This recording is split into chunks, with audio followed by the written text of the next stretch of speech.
بسم اللہ الرحمن الرحیم، السلام علیکم۔ تاریخ میں ہٹلر اور میسولینی کا نام ہمیشہ سے یاد رکھا جاتا ہے۔ جب بھی معاشرے میں وائلنس، ایکسٹریمزم، نفرت، شرپسندی یا پھر قتل و غارت کی بات آتی ہے تو یہ دونوں نام ہی ہمارے ذہن میں سب سے پہلے آتے ہیں۔ یہ کون ہے اور ان کی آئیڈیالوجی کیا تھی؟ ہٹلر کا تعلق جرمنی سے تھا اور اس نے 1933 سے لے کر 1945 تک جرمنی میں رول کیا۔ اسی طرح سے جو میسولینی تھا اس نے اٹلی میں رول کیا۔ ان دونوں کی جو آئیڈیالوجی تھی، ان کے مطابق یہ اپنے اپنے ملک کو نیا ملک بنانے کی کوشش کر رہے تھے، یعنی کہ ہٹلر نے نئے جرمنی کو بنانے کا دعویٰ کیا اور اسی طرح میسولینی نے نئے اٹلی کو بنانے کا وعدہ اور دعویٰ کیا۔ ان دونوں کی جو آئیڈیالوجی تھی اس کو آج کل کی جو پولیٹیکل ٹرم ہے اس میں فاشزم کا نام دیا جاتا ہے۔ تو امریکہ کے یونیورسٹی کے ایک پولیٹیکل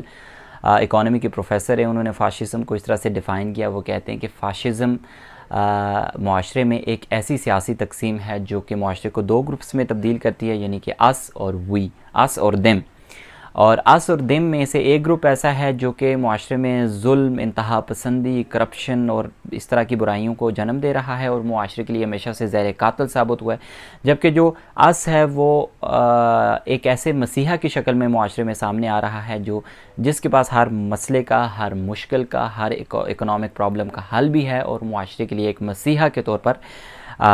کام کر رہا ہے یا کرے گا۔ تو یہ جو آئیڈیالوجی تھی، یہ آئیڈیالوجی پھر بہت سالوں تک رہی اور پھر اس کے بعد اس آئیڈیالوجی کو کس طرح سے ختم کیا گیا۔ تو اس آئیڈیالوجی کو ہٹلر نے کس طرح سے پروان چڑھایا اور اس آئیڈیالوجی کا عمران کی آئیڈیالوجی کے ساتھ، یعنی کہ عمرانزم اگر میں اس کو نام دوں، عمرانزم کے ساتھ اس کا کیا ریلیشن بن سکتا ہے یا کیا سملیرٹیز ہیں اور کیا ڈسملیرٹیز ہیں، اس کے اوپر آج ہم بات کریں گے۔ ایڈولف ہٹلر کے پاس سب سے بڑا ٹارگٹ یہ تھا کہ وہ یوتھ کے ساتھ انگیج کرتا تھا۔ اس نے 6 سال کی عمر سے لے کر 18 سال کی عمر تک کے جو یوتھ تھے ان کو ٹارگٹ کیا۔ اس وقت جرمنی میں 6 سے 9 سال کے بچے اور بچیوں کو ہٹلر کی باقاعدہ طور پر نظریاتی تربیت دی جاتی تھی۔ اسی طرح سے 9 سے 18 سال تک کی عمر کے بچوں کے لیے ایک اور گروپ تھا۔ آپ نے سنا ہی ہوگا کہ لیگ آف جرمن گرلز، اسی طرح سے ہٹلرز ینگ لیگ کے نام کے طور پر بہت ساری یوتھ آرگنائزیشنز بنا دی گئی تھیں ہٹلر کی طرف سے، جن کو باقاعدہ طور پر ہٹلر کی آئیڈیالوجی کے بارے میں بتایا جاتا تھا، ٹرین کیا جاتا تھا، گائیڈ کیا جاتا تھا، گروم کیا جاتا تھا اور پھر بار بار جلسے کر کے ان کو بتایا جاتا تھا کہ اس کی کیا اہمیت ہے۔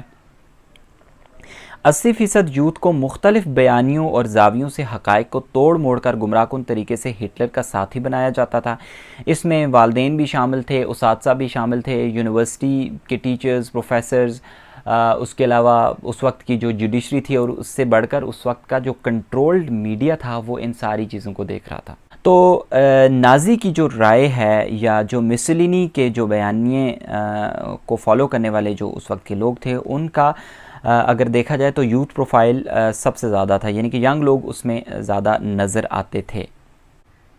ہٹلر کے چانسلر بننے کے بعد 1933 میں ایک قانون پاس کیا گیا جس کے مطابق جرمنی سے تمام یہودیوں کو معاشرے کے ہر ایک شعبے سے نکال کر باہر پھینکنا تھا۔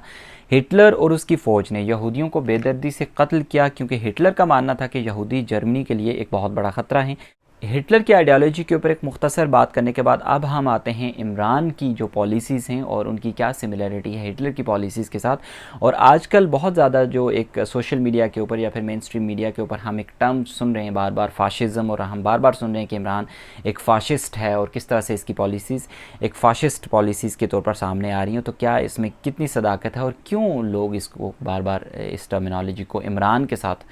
جوڑ رہے ہیں، کیوں اس کو زیادہ یوز کر رہے ہیں؟ جس طرح سے ہم نے پہلے بات کی کہ میسولینی نے نیا اٹلی بنانے کا کام شروع کیا، اسی طرح سے ہٹلر نے نیا جرمنی بنانے کا کام شروع کیا، تو اس کے بعد اگر اس کی سملیرٹی ہم عمران خان کے ساتھ رکھ رہے ہیں تو ہم کچھ ٹولز کی بنیاد پر رکھیں گے۔ تو وہ ٹولز کیا تھے؟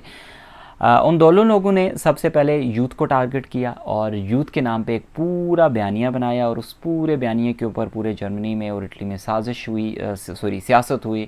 اور پھر اس کو آگے لے کے چلے اور وہ ان کا بیانیہ کامیاب بھی رہا اور یوتھ ان کے ساتھ چل پڑی کیونکہ یوتھ کے سامنے وہ ایک مسیحا کے طور پر سامنے آئے۔ دوسرا جو بڑا ٹول تھا اس وقت انہوں نے استعمال کیا وہ تھا تشدد، نفرت پھیلانا، وائلنس پھیلانا معاشرے میں۔ تیسرا ٹول انہوں نے یوز کیا کہ ایسے بیانیے بنا دینا کہ جو معاشرے کو دو حصوں میں تقسیم کر دیں، یعنی کہ وہی بات ہے کہ اس اور دم، یعنی کہ ایک ایسا طبقہ جو راہ راست پہ ہے، جو اسلام کی بات کرتا ہے، جو ریلیجن کی بات کرتا ہے، اور دوسرا ایسا طبقہ جو معاشرے کے لیے زہر قاتل ہے اور وہ کرپٹ ہے اور وہ اس کو ختم کر دینا چاہیے، اس کو ہونا ہی نہیں چاہیے، اس کو ایگزسٹ ہی نہیں کرنا چاہیے۔ تو عمران کی اگر ہم بات کریں تو عمران خان صاحب نے بالکل یہ تین جو اسٹریٹجیز ہیں وہ انہوں نے اپنائی۔ نمبر 1 انہوں نے یوتھ کو ٹارگٹ کیا اور ٹائیگر فورس کے نام سے آپ نے دیکھا ہوگا، اور ہمیشہ سے یوتھ کا بیانیہ سامنے لے کے آئے، اور کہ میں نوجوانوں کی بات کرتا ہوں، آلدو کہ انہوں نے اپنی 3-4 سالہ حکومت میں نوجوانوں کے لیے کچھ بھی نہیں کیا، لیکن انہوں نے ایک ایسا بیانیہ ڈیولپ کیا کہ یوتھ ان کے ساتھ ہے اور ان کو مسیحا کے طور پر لے رہی ہے۔ پھر اس سے ہٹ کر اگر ہم دیکھیں تو عمران خان صاحب نے معاشرے میں وائلنس، انہوں نے نفرت اور شر انگیزی کی ایسی فضا قائم کی ہے کہ جس کی جتنی مذمت کی جائے کم ہے، اور بالکل وہ ہٹلر کی پالیسی سے بالکل مطابقت رکھتی ہے۔ تیسرا جو